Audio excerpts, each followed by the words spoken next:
온 땅을 다스리시는 만왕의 왕 하나님, 주님을 아버지라 부를 수 있게 하시고 또 날마다 주님의 말씀을 묵상하게 하시니 감사드립니다. 우리의 삶 주님의 것이오니 말씀으로 채워 주의 뜻을 이루게 하옵소서. 하나님의 성경을 통해 우리에게 다가오셨듯이 우리도 성경을 통해 아버지께 나아가게 하옵소서. 주 예수 그리스도의 이름으로 간절히 기도하옵나이다. 아멘.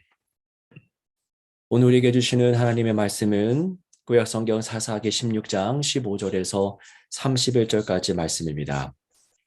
오늘도 살아계신 하나님의 능력과 은혜가 여러분의 삶을 지탱해주고 이끌어 가주시기를 축복합니다. 우리가 성경을 통해서 얻는 두 가지 지식이 있습니다.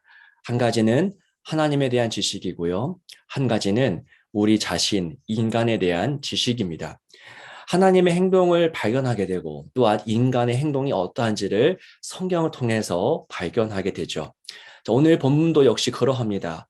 두 가지를 말하고 있죠. 먼저 본문은 인간의 행동, 즉 삼손이 어떻게 행동했었는지를 잘 보여줍니다. 코앞의 쾌락과 만족을 추구하던 삼손은 결국 드릴라에게 자기의 모든 마음을 빼앗겨 버렸죠. 자, 하나님의 택함을 받고 그리고 나시린으로 태어났으나 그는 자신의 시간과 정성과 힘을 하나님이 아니라 자기를 존재하게 하신 하나님이 아니라 드릴라를 위해서 쓰고 또 활용하고 있었습니다.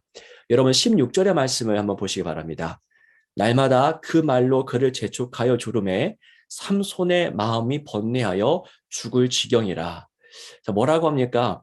번뇌하여 죽을 지경이라고 합니다. 왜요? 드릴라가 계속해서 당신의 힘의 근원이 무엇이냐라고 재차 물었기 때문입니다. 자, 그에게 번뇌로 가득하다라고 합니다. 왜일까요? 왜 평안이 없었던 것일까요? 이유는 분명합니다. 바로 두 주인을 섬기고 있었기 때문입니다. 자, 나시린이자 사사로 있으면서 동시에 드릴라로부터 얻는 성적인 쾌락도 함께 추구했기 때문입니다. 나시린이면 하나님을 위해서만 살면 되는 것을 그는 그의 마음을 이 드릴라에게도 쏟고 있었기 때문이에요. 자, 두 주인으로 인한 번뇌와 괴로움을 해결하기 위한 방법이 무엇이겠습니까? 한 가지죠. 바로 선택하기입니다. 선택이에요.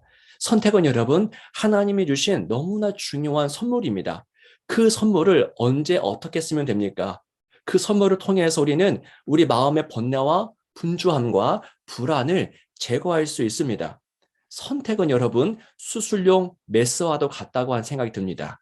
영적으로 질병을 유발하는 그 악한 조직들을 떼어내는 메스인 것입니다. 선택하는 것이죠.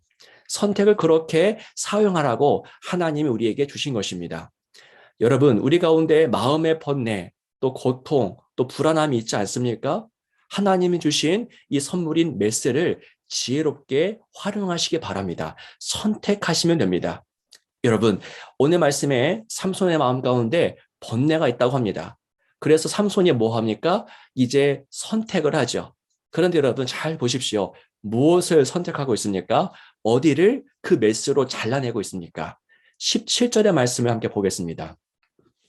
삼손이 진심을 드러내어 그에게 이르되 내 머리 위에는 삭도를 대지 아니하였나니 이는 내가 모태에서부터 하나님의 나시린이 되었습니다. 만일 내 머리가 밀리면 내 힘이 내게서 떠나고 나는 약해져서 다른 사람과 같으리라 하니라. 예, 삼손이 지금 선택하고 있죠. 무엇을 선택했습니까? 삼손이 지금 메스를 들었는데요. 그런데 지금 그는 그 메스를 가지고 잘못된 곳을 잘라내고 있습니다. 삼손이 메스를 휘두른 곳은 드릴라 쪽이 아니라 바로 하나님 쪽이었죠. 하나님과의 관계, 하나님으로부터 그 부르심을 지금 잘라내고 있습니다. 자기의 힘의 근원을 드러내고 있습니다. 여러분, 잘못된 선택은 잘못된 결과로 이어지게 되어 있습니다. 삼손은 힘을 잃어버렸고요. 그리고 블레셋 사람들에게 잡혀 눈이 뽑혀버렸습니다. 블레셋 사람들은 삼손에게 당시 여성들이나 사용했던 맷돌을 쥐게 함으로써 수치를 당하게 했습니다. 여러분 보십시오. 삼손의 삶은 이처럼 죽기 전까지 온통 실수와 죄악으로 가득했습니다. 이방 여인들과 늘 음행을 벌였고요. 쉽게 분노했고 충동적이었고 폭력적인 모습을 자주 내비쳤습니다. 그가 죽었던 그 모든 죽음은 그가 한 행동의 그런 결과였던 것입니다. 여러분, 이게 삼손의 삶이었습니다. 그런데 여러분, 또다시 보시기 바랍니다. 이제 삼손이 아니라 하나님입니다. 하나님은 어떻게 행동하고 계십니까? 하나님은 삼손이 죽는 그 마지막 순간에 그에게 힘을 주셔서 최소 3천 명이 넘는 블레셋 사람들을 죽게 했습니다. 자, 삼손에 대한 사사기의 증언은 여러분 단순하지만은 않습니다. 하나님은 우리의 예상과 상식대로 행동하지 않으십니다. 하나님은 우리의 예상 밖에 존재하시고 또 그렇게 행동하고 계십니다. 하나님은 우리의 순종을 통해서만 역사하시지 않는다라는 것을 오늘 본문이 말해주고 있습니다. 좀 복잡하지 않습니까? 어떻게 하나님이 이렇게 행동하실까요? 근데 오늘 본문의 말씀이 이 사사기가 그 사실을 증언합니다. 하나님은 인간의 불순종과 실수와 실패를 통해서도 일하시는 분이에요. 마지막까지 삼손을 통해서 하나님은 일하시는 것을 보시기 바랍니다. 삼손의 삶이 그것을 이야기하고 있습니다. 우리의 불순종도 하나님은 얼마든지 사용하신다는 것이죠. 하나님께는 그 모든 것이 일하시는 재료가 됩니다.